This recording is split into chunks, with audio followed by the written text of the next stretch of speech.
नमस्कार, जय महाराष्ट्र मित्रांनो। महाराष्ट्रामध्ये विधानसभा निवडणुकीनंतर उद्धव ठाकरेंचा दणदणीत पहिला मोठा विजय। उपमुख्यमंत्री एकनाथ शिंदेंच्या बालेकिल्ल्यात उद्धव ठाकरेंनी जिंकल्यात सर्वात मोठ्या या जागा। मित्रांनो, ठाकरेंचा असली भगवा झेंडा आता फडकलाय शिंदेंच्या बालेकिल्ल्यात। नेमकी कोणती होती निवडणूक? राज्यातील या पहिल्या निवडणुकीमध्ये ठाकरेंचा भगवा जाणून घेऊ महत्त्वाची अपडेट। या निवडणुकीमध्ये उद्धव ठाकरेंच्या शिवसेनेने 9-6 असा विजय प्राप्त करत शिंदे गटाला धोबीपछाड केलेला आहे।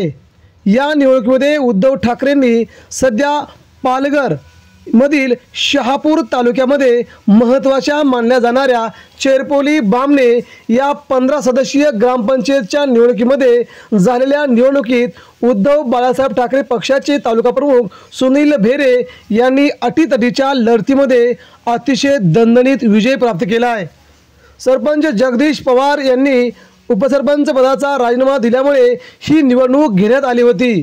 एकूण 15 सदस्य असलेल्या या निवडणुकीमध्ये रिक्त पदासाठी झालेली निवडणूक चेरपोली ग्रामपंचायतीमध्ये सध्या उद्धव ठाकरेंचे सुनील भेरे यांना 9 मते तर शिंदेगडाचे कमल भोईर यांना 6 मते मिळाली।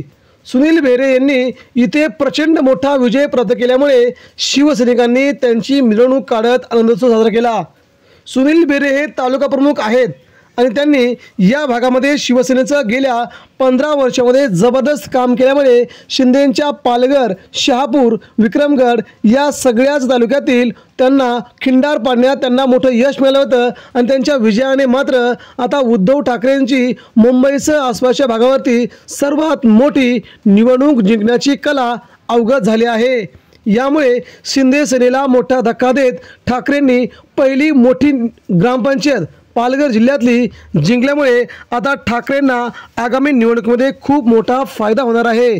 मित्रांनो, या विजयाने शिंदे गट पिछाडीवर तर उद्धव ठाकरे महाराष्ट्रात येणाऱ्या निवडणुकीत आघाडीवर राहतील अशी शक्यता आहे। आपल्याला काय वाटतंय यावरती आपल्या प्रतिक्रिया द्या। धन्यवाद। जय हिंद, जय महाराष्ट्र।